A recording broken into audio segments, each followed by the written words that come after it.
You wanted the best. You've got the best podcast. The hottest podcast in the world. The Chris Voss Show. The preeminent podcast with guests so smart you may experience serious brain bleed. The CEOs, authors, thought leaders, visionaries, and motivators. Get ready. Strap yourself in. Keep your hands, arms, and legs inside the vehicle at all times, because you're about to go on a monster education roller coaster with your brain. Now, here's your host, Chris Voss. Hi, folks. Chris Voss here from thechrisvossshow.com, thechrisvossshow.com. Oh, no, I stole away from the Iron Lady. You can send me a vote later and see what you think if I do it better than her. I kind of miss doing it, actually. 14, 15 years I was doing it, and now she does it. I don't know. I kind of miss it a little bit, actually, so I kind of revisited there. Welcome to the show, my family and friends. We certainly appreciate you guys being here, because without you, I'd just be a madman speaking into a mic, and they said that I can't do that anymore. And next week I get one of the ankle bracelets off that regulates that. Anyway, guys, we have an amazing author on the show, and inspiring young lady, and she's going to be talking to us about what's in her new book and how it can make your life better. Or else, I don't know. I just start saying that recently. So go ahead and do that. So, guys, what we need you to do is very simple. We deliver the CEOs, the billionaires, all the different members of Congress and White House advisors and Pulitzer Prize winners and journalists and all these brilliant minds. And they live these extraordinary lives, and they take all of their stories, their cathartic moments, the trauma they went through, the things they lost, the thing that they gained, and they bring their final versions, or well, it's not final, actually, it's kind of midway for most people, but they bring their final findings of everything they did, and they bring it distilled to you, to the elite Chris Voss Show audience, for the Chris Voss Show knowledge glow that our audience has. So all we ask from you is go to goodreads.com/Chris Voss, youtube.com/Chris Voss, linkedin.com/Chris Voss. Chris Voss, one of the tickety-tockety, subscribe to that big LinkedIn newsletter, and the 30,000 LinkedIn group as well. Today we have an amazing young lady, as aforementioned on the show. We're going to be talking about her newest book called Unread Pages, the silent struggles behind every success. And today we are joined by Marnie Beauchamp, and she's going to be talking to us all the way from Aussie, Australia. That doesn't work that way. Aussie, Australia. That's the way it works. Telling us about her book and her insights. I always get yelled at by my Aussie friends. They're like, "You're saying it wrong," or "How?" That's not even Australian. Marnie is an award-winning business leader, best-selling author, and mindset coach who survived many challenges which would stop most people in their tracks. But rather than give in, she got back up over and over again and used the lessons to rebuild a once-shattered life, growing multiple companies along the way. Welcome to the show, Marnie. How are you? I'm very well, thank you. And thank you for coming on the show. We really appreciate it. Give us your .coms. Where can people find you on the interwebs? So marniebeauchamp.com is my main website. And if you're looking for my book, you can buy it through unreadpagesbook.com. There you go. And give us a 30,000 overview of what's inside the book. So the book is basically just, it's an autobiography essentially, but it's got a bit of a business undertone as well, because I talk about a lot of the challenges that I faced as a business owner. And I talk about the lessons and the ability to overcome a lot of things that happened throughout my journey that enabled me to go bigger and better the next time around. There you go. There you go. Yeah. And I like this, the silent struggles behind every success. Is do I perceive it properly that, one of the problems is that when people see successful people, they always go, "Hey, I want to be like that person." And they make it look so easy. I get that with the podcast. They're like, "You make it seem so easy, Chris. I want to do that. And when can I be successful and make millions tomorrow?" And I'm like, "Wait, you get paid for this?" And so people, they'll see billionaires or Elon Musk or whatever the case may be, and I want to be like them when I grow up, or I want to be like them next week. And you're like, do you understand the silent struggles, as you put in your title of your book? Do you understand the work, the pain, the blood, the sweat, the tears, the birthing, the the torture, the pain, sorry, I got a little out of hand there. Everything. I've owned a lot of companies Everything. since 18, so sorry. Yeah. 100%. So there Yeah. you go. So that Yeah. helps give people the you're showing how the sausage gets made, basically. Yeah, 100%. And obviously there's a lot of reasons why I wrote this book, Mhm. but that's a big part of it. I've had so many people over the years say, oh, like, I don't know how you do it, or I wish I could do what you do. And yet all of the things that I've been through, I rarely speak about. So Mhm. there's only a handful of people really who know the majority of what is in my book. And so a lot of the feedback I'm getting from people is, we had absolutely no idea that you were going through those Oh, things along the way. They, as you said, they have this glorified image of, a business person. My business has always been in real estate. mhm. So it's the same thing. People think that real estate agents just dress in nice clothes, drive beautiful cars, and get to waltz in and out of people's homes every day and make a whole lot of money. Mhm. But it's so much more than that. Definitely. It's so much more than that. Business is complicated, and Yeah. speaking to what we're talking about, knowing what goes on behind that, it's so funny how a lot of people will say to me, oh, I just want to do this easy thing, I want to succeed, but do it the easy way. And I'll tell them, there is no easy way. There Anything, is and I've no had to easy way. pound this into a few Gen Zers heads, anything of value in life, anything that means something, that has worth, has to be shaped like a diamond, and it has to Yes. be compressed and pounded and worked at. What's the old adage? Was it Thomas Edison? You have to spend 10,000 hours to really master a skill and get good at it. Yes. A lot of people say, I wish I could be good as you do and as you are. And I'm like, so do I. I'm still working on it. I suck at this. In my mind, I suck at Yeah. this. You think I'm great, but I know my fallacies and I know what I could do better. And I suck. Yeah, But totally. I'm that, exactly the same. yeah. And what was interesting is you mentioned to me that because you're on a podcast, I thought that was funny. I don't know. It sounded good in my head. Um, I'm on a weird tangent today. But you said that, people didn't see, that you were, going through struggles and issues and things like that.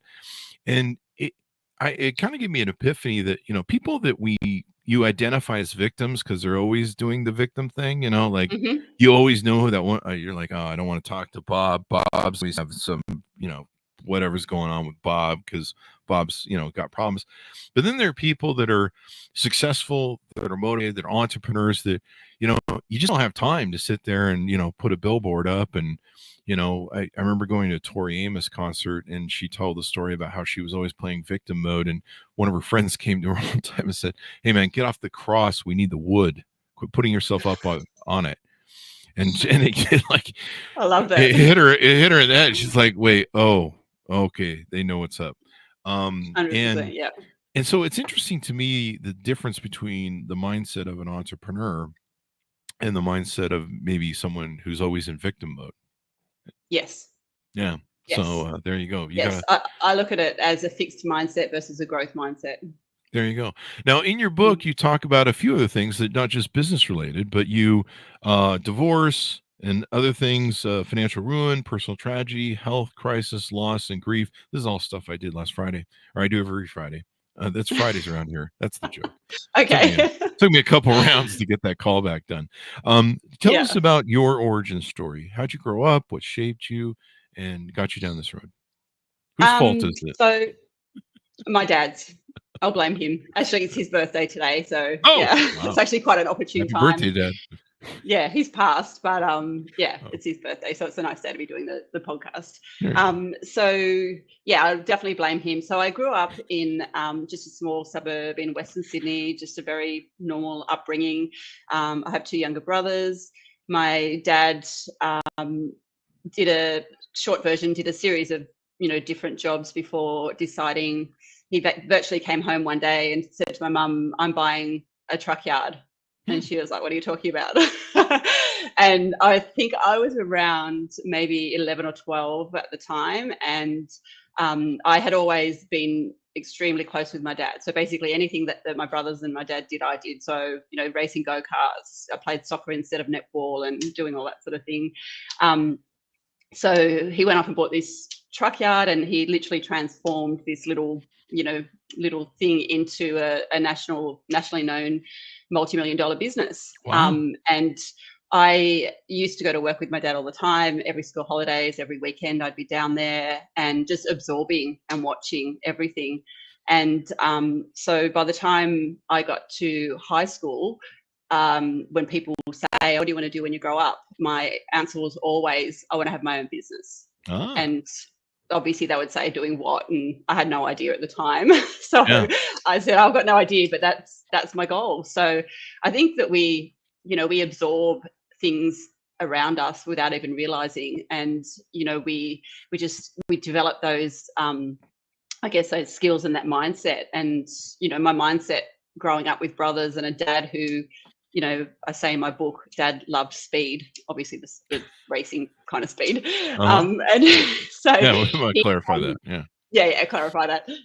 So basically, I was probably a little hooked on the adrenaline of all that sort of stuff. It was dirt bikes, go-karts, water skiing, snow skiing.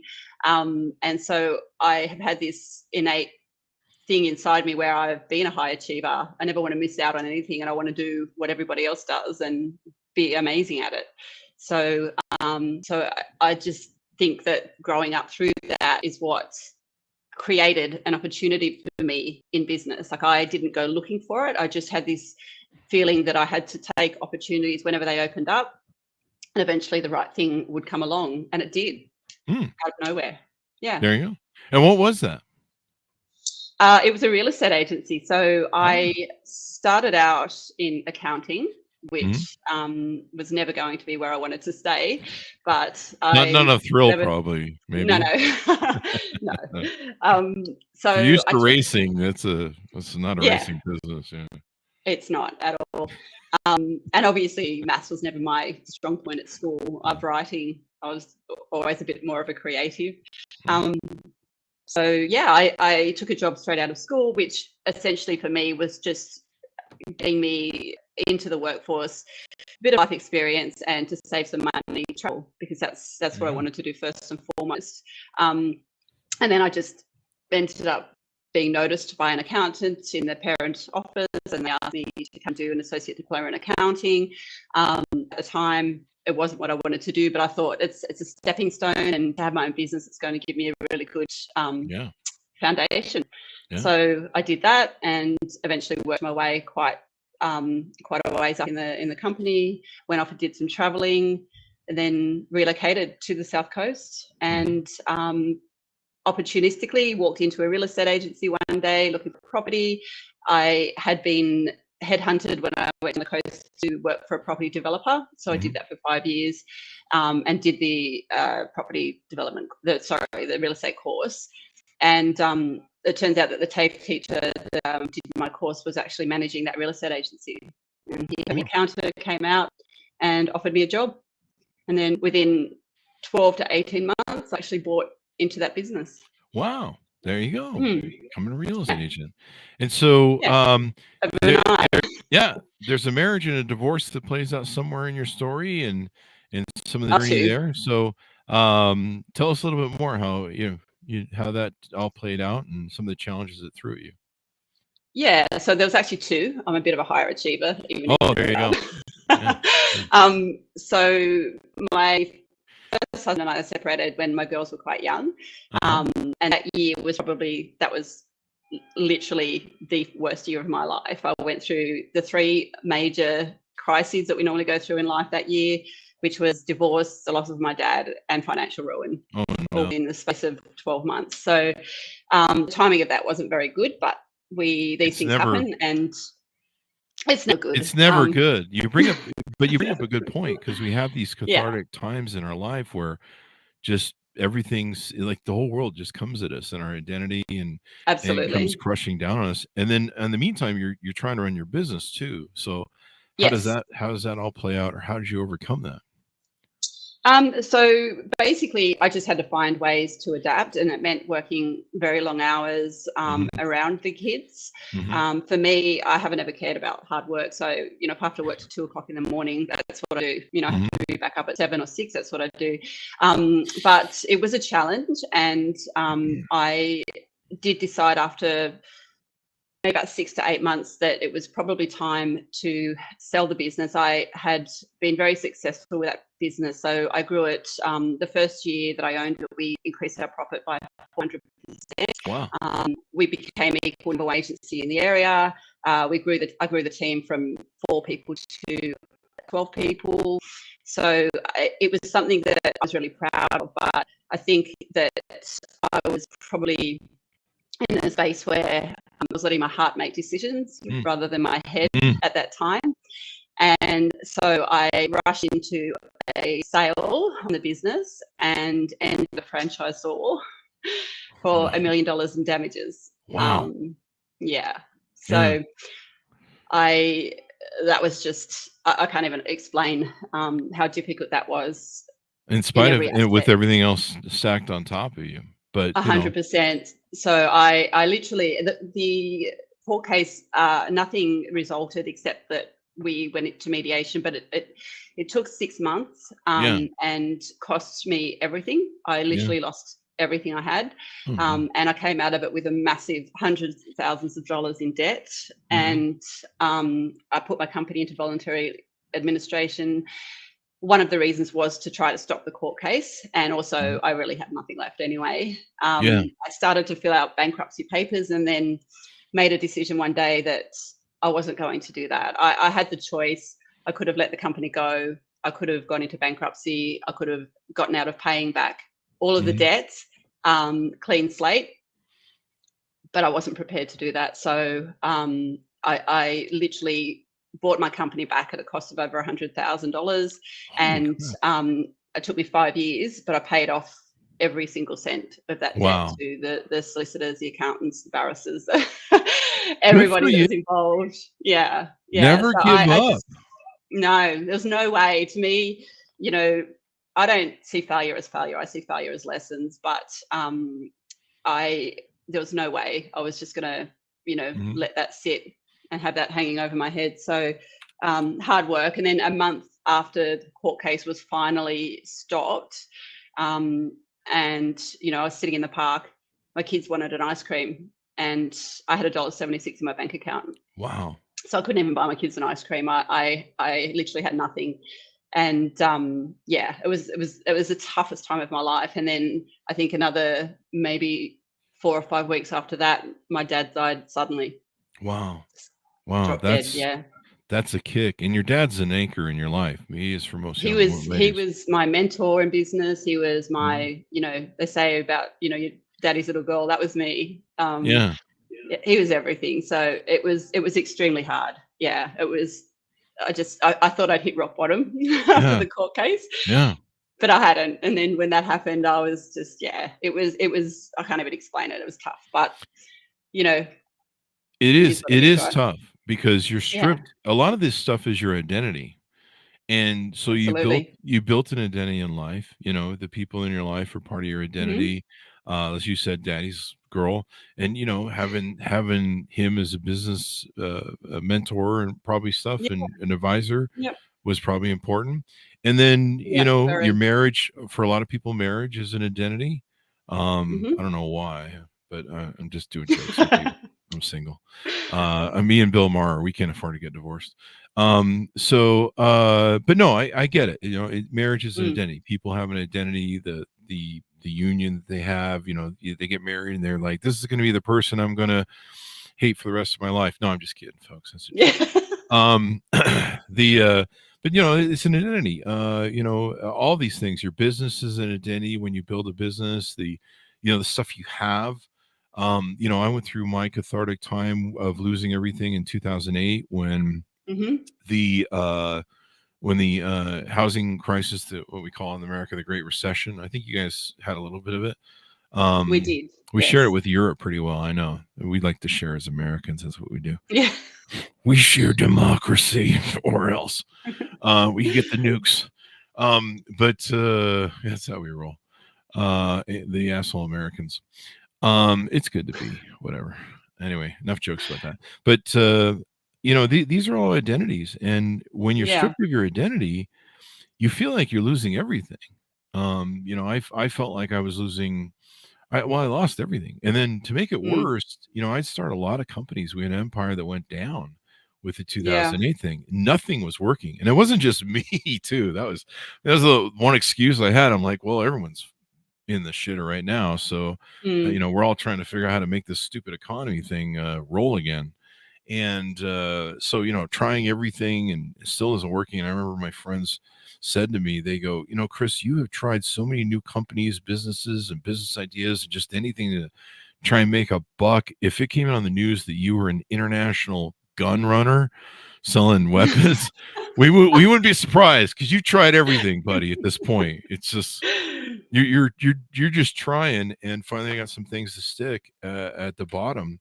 And I think if I recall rightly, I was in a place like you where I was down to the end, and suddenly the lights went on, and everything Mm-hmm. I'd been working so hard to get, trying to plug everything in and go, does this switch work? Does this switch work? What if we do this combo? And all of a sudden, boom, the lights went on, and now I'm just some idiot with a mic. But no, your identity, and when that's stripped from you, you're just raw, right? You're just Mm. you're just Totally. you feel like you're nobody. You feel like you're worthless. And the reason I bring this up is this is an important point, because I think everyone goes through some sort of cathartic time at least once in their life, if not more than that, Mm-hmm. and where they're stripped of their identity. And I wrote my book about losing my business partner, being betrayed by my business partner, pretty deep, but also losing my best friend of 22 years, which I actually valued more. Mm. And so it was a kind of great knife wound. But I had thought that my identity at the time was like Howard Stern's, where when Jackie Martley left the show, Howard Stern thought he'd lost his mojo, he'd lost his partner, and he couldn't do it without him. And so for me, in the dark moment, I had to refine myself and rebuild my identity. But I also found that I was the proponent, and that the kid who'd built the shit when he was 18 and 22, starting his first multi-millionaire company, who was eating top ramen, that was still the kid, and I was still that guy. And Mm. it didn't matter that I didn't have the BMWs anymore, the multiple houses, the gold watches, and all the shit that I'd bought that ended up owning me. It didn't matter that I didn't have that anymore, because I found that I still had this guy. And as long as I Yeah. had this machine, and then, that's basically how I roll. If you want to stop me, you better take me out, because as long as this thing can move, I'm going someplace. Yeah. I'm gonna figure out a way. And that's the Yeah. beauty of an entrepreneur. So how did you, was that kind of what you found at that bottom, to just start swimming and keeping it going? Absolutely. And Mhm. that's the analogy that I use in my book, is that I had the opportunity. I could either have sunk or I could swim, and There you go. so I chose to swim. Yeah, I think there's a And mouse analogy or a frog experiment oh, that you yeah, did that. Yeah, there's quite a few. I yeah, think. yeah. But yeah, I realized. I mean, I did, have those moments where I was licking my wounds, and I was doing everything that everybody else would do in that situation. I think one day my dad walked in and found me lying in the fetal position on the floor, crying my eyes out. That was quite common. There was, weeks there I couldn't leave my home, and I think it comes down to what you said about that. We feel like people are talking about us and judging us and all that sort of thing, but the reality is nobody even really knew what I was going through. Yeah. Nobody had any idea what situation I was in. So I think one day I just woke up and I just realized that I've done it once and I can do it again, There and you go. that there was nobody coming to save me. It Yep. was up to me. I had to pick up the pieces. I had to get out of bed. I had to get back in there, and I had to start again. And There you go. I never had, I guess my belief never wavered in my ability to do that. It was more whether I would have the energy and the confidence and that sort of thing. So I had to overcome a lot of self-doubt, and I'm sure you would have been the same Yeah. when something like that happens out of the blue and you Yeah, have no mucks with your control head. over it. it messes Yeah. with your head. And I've Yeah. never been one that has had self-doubt or anything Mhm. like that. But all of a sudden I was like, oh my God, I don't even know if I want to. In fact, I said to my accountant and to my dad, driving home from the court case one day, I'm never going to own another business and I'm never going to join a franchise. And I Wow. did both. So, but yeah, There you basically go. you have no choice. It's up to you. Yeah. You are the only person that can fix it. Yeah. And you're the only person that can start again. And that's the beautiful part about being an entrepreneur is once you kind of develop this muscle of being able to build companies, start companies, you can use it for various types of companies, but you Yeah. kind of you learn that resilience that, hey, it's been me this whole time. I can still be me. Yes, I totally. just have to remember who that is and, cut all that, you bring your great point to that self-doubt where you're like, you're thinking like, have I always been a failure? Maybe I just got lucky and your head's really can start mucking with you, but sometimes Mm. just do the work. I mean, that's what I was doing in 2008. I was trying everything. I was pushing every button, banging every button. My friends are like, Jesus Christ, he's they were they were really feeling for me because they're like, he's trying, man, he's trying everything, but the economy Yeah. was just tanked. Mhm. We almost went into a Great Depression. I mean, technically, it had been for some of the moves the Fed made, and I mean, cars weren't selling. It was kind of scary, It and was. yeah, and so finally things started working, and then the boat lights went on, and the boats started lifting, and sometimes it's just you have to keep working, you have to keep fighting, and it's kind of how life works. I mean, the universe is people hate it when I say this sometimes, but the universe is a survival game. That's really all Yeah, it is. It just it is. it's Survivor, man. They put you on a beach naked, and it's a TV show, Only what's that new TV show where they put you on there naked? They just throw you on there naked and Oh, go like, have fun, make fire, yeah. get some food, Yes, and that's try not to freeze to death. yeah. And there's that, that saying that I love that you inspire people more from what you've survived than what you've achieved. Yeah, yeah, And I and think that that's true. and we need to celebrate, and the great thing about being an entrepreneur and what you went through is you change your paradigm where you looked at it and like, how can I learn from this? How can I grow from this? And some Yes. people get stuck in that victim mindset. And so I think there's a real distinction we've defined as to the difference between there. So now you've achieved success. You're doing things now. Tell us about what your life is like right now, where you're at. Give us the final Yeah, product, so or almost the um, product up until now. yeah. So I ended up selling my agencies. So Mhm. I had multiple agencies in different areas and a big team. And then after going through quite a number of other challenges, personal challenges mostly, Mhm. and winning a lot of awards. I got Business Leader of the Year. I won Most Outstanding Business of the Year. The whole range of things. I felt like I'd kind of hit every goal, Mhm. and you sort of get to a point, I think, where it's like, all right, I actually need something new. I need something more to strive for. So I ended up selling my agencies, and I went into more of the coaching space. So Mhm. coaching and training in business startups, mentoring, helping people with mindset around business and that sort of thing, which I absolutely love.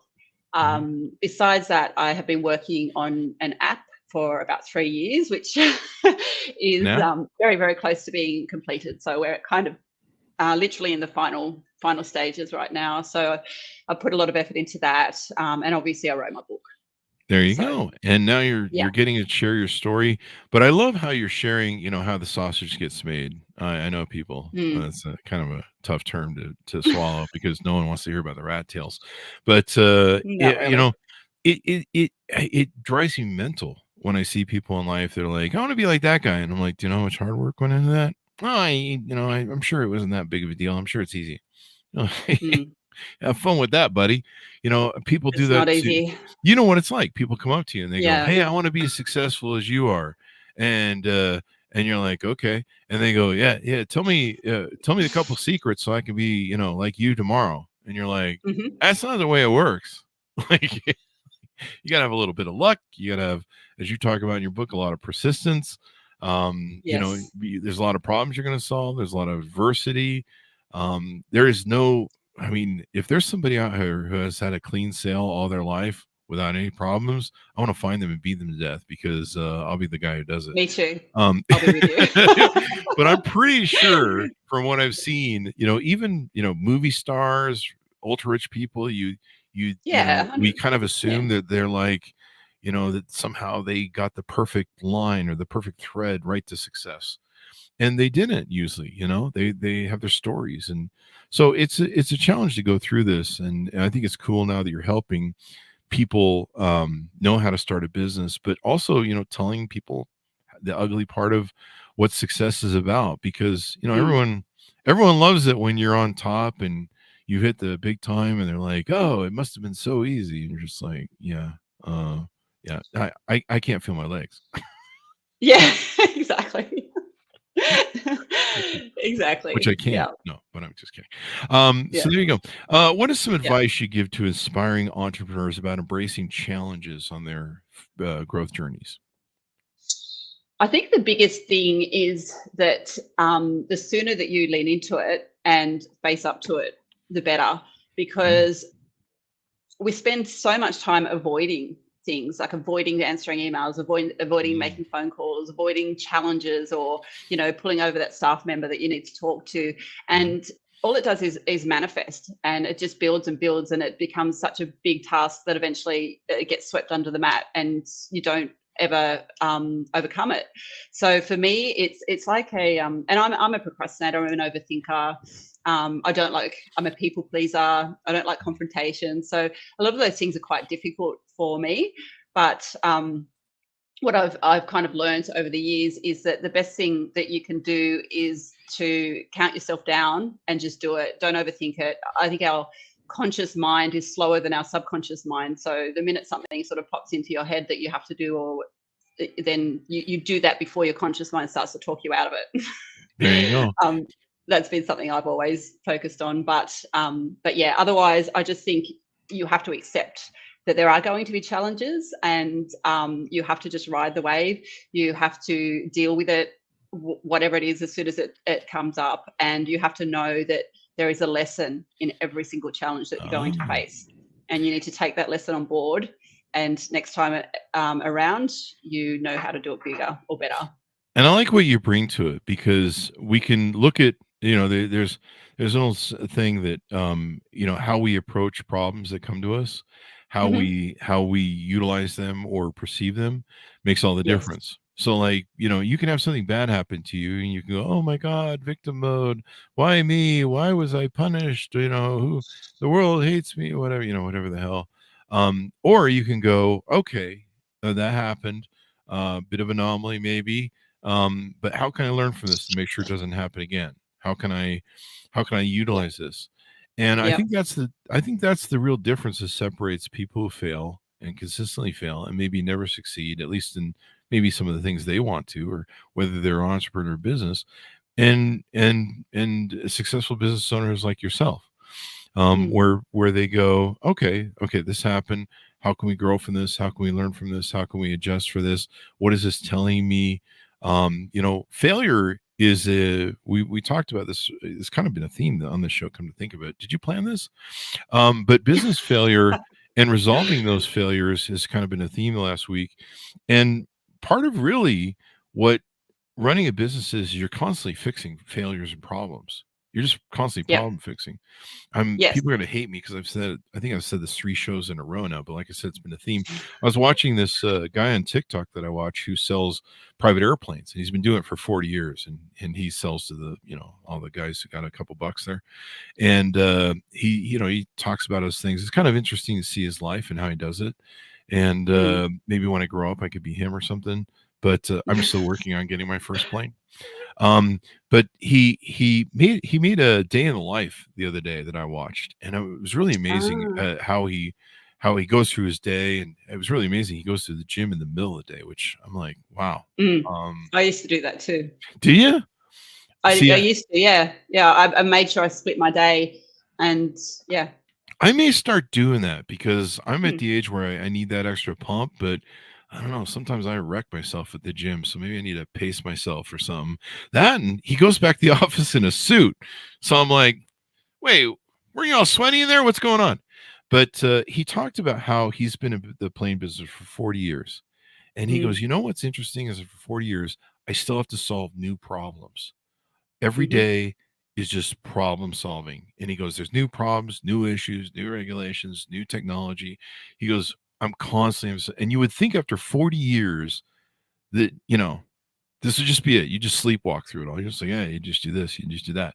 He's like, no, 40 years, I'm still solving problems. And I think maybe if more entrepreneurs just thought themselves as maybe we should just change the term on from entrepreneur to just professional problem solver. Maybe that would be I a agree. good thing to do. But I agree. when you start thinking it from that aspect of that's what you do all day and you expect it, instead of going, oh, I remember there were some days in my company where I'm like, why me? Why is this day? You're like, oh my God, this problem? Ah, instead of going, wait, I expected you to show up today. We've been waiting Mm, for you, Mr. Problem. Thanks. yes. Go ahead and have a seat, and we're going to figure out how to work with you today and fix what's wrong with you. And Yeah. that Love it. just totally changed the paradigm. It does. Yeah. Yeah. Yeah. Yeah. And that's true. You have to, as I said, you have to accept that that's going to be part of owning a business. Yeah. The buck stops with you, and it's entirely up to you how you manage that. Yeah. Mm. What was um let's see. What would you say overcoming this adversity has shaped your leadership style? And what is your leadership style that you kind of espouse to, or what are some of the ways that you think about yourself when you think about leadership? So I think with me, my leadership style has adapted and evolved since that first time around. Hmm. But for me, I'm a connector, Hmm. and I believe in bringing people into the business. So my staff and my team, I've never had that I'm the boss, you listen to me mentality. That's just not the way I am. I've Mm. always led by example, and I think with my team, it's always been there's been a very big open door policy. Everybody knew that if they made a mistake or they had a problem, that they could come to me. I would sit down and I would help them brainstorm and I would help them fix it. We all make mistakes, right? And Yeah. sometimes people make really big mistakes that are going to impact you in the business. But for me, it was always like, okay, so how can we manage these? What measures do we need to put into place so that this doesn't happen again? And so by having that connection with all of my team, I've always been a very big rewards focused business. Hmm. I've always been very integrative in that. As I said, we used to have meetings with all of the team where everybody would put an idea forward with what we thought would be a good thing, for the business moving forward. And then, if there was great ideas there, obviously we would adopt them and implement them into the business. So any big decisions I made with my businesses, whether it was opening another office, whether it was rebranding, obviously when I decided it was time to sell, I included the whole team in those decisions and sat down and spoke to them and asked for their thoughts and that sort of thing. So that's the kind of leader I am. And I think it also overcoming what I've overcome, I think it's enabled me to connect better and to be able to empathize more with, personal things that they're going through as There, well. there you go. Mm. Problem solving for everybody. Yeah, you got to let your team delegate and let them solve problems so they can learn too, because their process is learning to learn stuff and then problem solve as well. So that's important. Yeah. So let's go through your website and talk about your offerings there, some of your services, the coaching you do, and different things that people can use to help make themselves better through your leadership. Hmm. So So I have different. Yeah. Sorry. go ahead. It's a Marnie. No. I'd rather you leave me There you go. with that. I'm just going to let you tell us now. What's the website for Okay. you again? We'll get a plug-in for that. MarnieBeacham.com. There you go. And then I see Yeah. there's several services, recruitment, shop. Tell us about some of the offerings that are on here. So yeah, there's obviously leadership and management programs that I run, and I'm just in the process of getting some of those developed to do more online as Hmm. opposed to face to face. But for me, a lot of people, particularly in the real estate industry, who go into business ownership don't really have management or business experience. They're successful agents that decide they want to go out on their own. So my program basically helps them to establish their leadership style, because I think once you know your own leadership style, that then translates through everything in your business, your communication, the people that you should be recruiting, the way the business runs, the way the systems and processes are implemented. So that package, is very much around setting it up, mindset. It's got a whole lot of stuff in it. Then I do one-to-one coaching as well. I do group training programs where it's just anything from 2 hours to a day. And obviously, I do a bit of recruitment as well within the industry mostly. There you go. Yeah. Business planning, growth strategy, management, leadership, recruitment, and staff. You have a course here, setting up an EBU. Am I pronouncing that right? Oh, an EBU. An EBU. Okay. Yeah. It has a picture of a flower on it, so I wasn't sure what was going on there. So that's basically a term that we use for a pod, like a sales pod within an office. So you've got your lead agent, and then they have like a team underneath them within another business. This is why I do the show, to learn about what goes on in Australia, the terms you can use there. There you go. An EBU. I learn something new every day with the podcast. That's the whole reason I do it. So I can keep learning and growing and becoming less dumber than I already am. So there you go. So this is pretty awesome. Give us a final pitch out to people to order up the book and reach out to you to contact you for your services. Yeah, so you can contact me through the website, or the book is available on Amazon, Barnes and Noble. I think that's pretty big in the US, that site. And it's going to be distributed throughout bookstores early next year. So that hasn't quite happened yet. But would love you to read the book. And more importantly, I would love the feedback. So any reviews or anything you'd like to share with me that you got out of the book would be amazing. There you go. And it's so awesome. I'm glad you tell the story of the good, the bad, and the ugly, of all the things that you go through in life. Because like I say, it's so, maybe, people come up to me and they're just like, I wish I could be like you. And I'm like, why? Have you met me? Do you know me? Like I'm me, and I don't want to be like me. So there you go. But people don't realize how hard it is. They see all the success, star, movie star, music star, whatever. And they're just like, oh, I wish I could be like them. I'll just get a mic, and I'm sure that overnight everybody wants that, what do they call it? The overnight success, syndrome or delusion. And everybody take a magic pill. Yeah. Take a magic pill. I had a friend that I love and I'm dear to, but he wrote me the other day and he's like, I need the tips on how to have a successful podcast. I'm like, where are you at? He's like, I'm starting my first podcast. And I'm like, dude, you're killing me, man. Like, do the work, man. Do the work. Do the work. Yeah. I mean, if I knew what the steps for a successful podcast, I'd have one. Wait, what? No, it's a journey, man. It's a journey. Do the journey, do the work. It's going to be blood, sweat, and tears. It's probably going to be a whole lot harder than you imagine it should be or would be. And I don't know. I don't know. Sometimes you look back and you're just like, would I do this over again? Why did I do this to myself? Oh, 100%. There's many things that I've done that I'm like, oh my God, why? That accountant job sounded so safe.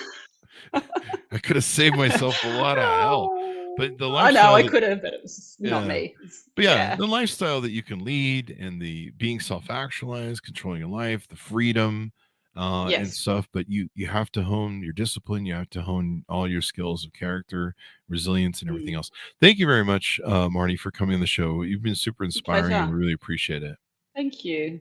There you go. Thank you. Thanks to my audience for tuning in. Order up her book wherever fine books are sold. Unread Pages, The Silent Struggles Behind Every Success.